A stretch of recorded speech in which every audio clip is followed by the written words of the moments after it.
So for more reaction to the story, we now cross to Tel Aviv and we welcome Hillel Neuer, the Executive Director of United Nations Watch. Hillel, thank you so much for your time on this day.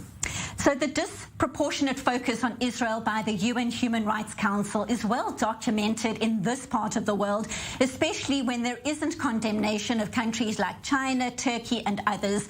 Are you surprised that the Biden administration is reversing the policy of Donald Trump and returning to the council? Your thoughts? No, there's no surprise at all. President Biden made clear during his campaign, his nominee to be UN ambassador during her confirmation hearing. Linda Thomas-Greenfield last week said the same thing. We knew the Biden administration would return to the Human Rights Council as the Obama administration. And indeed, basically every US government was on the Human Rights Council except for George W. Bush for 3 years and Trump for about 2 years. So this was entirely expected. And, US leadership at the United Nations is essential to counter the influence of dictatorships that are growing in power, especially China, but also Russia, Cuba, and others. So the question is what kind of engagement we will see. I think that's the question ahead of us. How did the UN Human Rights Council, Hillel, manage to get away with such blatant hypocrisy for so long? Recurrent condemnations of Israel and relative silence on countries, as you mentioned, like China, Turkey and Russia, Venezuela. Why is this not being flagged and condemned elsewhere in the world or even within the UN?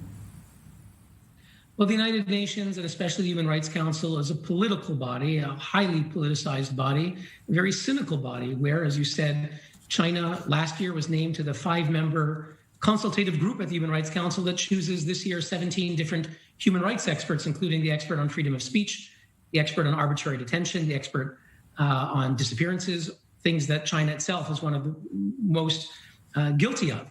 China was elected as a full member to the Human Rights Council recently, so was Russia, Vladimir Putin's regime, which poisons dissidents, Cuba, which represses its artists and anyone who dares to protest.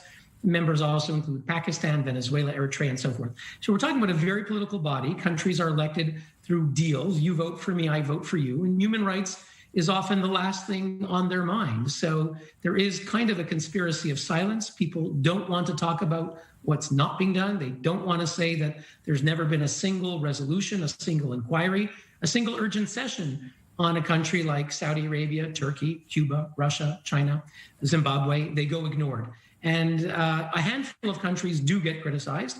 But as you said, Israel gets the lion's share. Israel has had 90 condemnations since the Human Rights Council was created in 2006. You have Syria that got 35. So one of the most murderous regimes in the world has less than half the amount of condemnations than a democracy Israel gets. There's a special agenda item against Israel. And that's the norm at the council. And the question is whether the Biden administration will be able to make a difference. What we're asking them to do is not to be silent, not to become a cheerleader. It's one thing to engage. The founder of UN Watch, former US Ambassador Morris Abram, was a human rights champion. He engaged. He made the US a leader at the United Nations. So if the US calls out abuses, states the facts as they are, and doesn't legitimize, doesn't become a cheerleader of the council, they potentially could make a difference. And so to that exact point, when Antony Blinken says the Human Rights Council is flawed but walking away won't fix it, what do you make of his comment the best way to improve the council is through what he calls robust and principled American leadership? Your thoughts? Well, I think he's right. The council is flawed. And actually, when the U.S. walks away, it doesn't get better. The question is, should the U.S. purely delegitimize the council and ignore it, or should it try to fix it? I think that in principle, the United States could make a difference. The United States is the only country in the world that has the potential to lead, whether it's fighting anti-Israel bias, whether it's trying to hold dictatorships to account, whether it's calling out some of the UN Human Rights Council's own experts, like Alina Duhan, who is currently in Venezuela. She's the expert on unilateral coercive measures, which means that Western sanctions are illegal, according to the Human Rights Council. She's in Venezuela to claim that the Maduro regime is a victim of Western sanctions instead of itself being a perpetrator. Those kinds of subversions of the meaning of human rights are pernicious. And the question, Tony Blinken has said that the council is flawed.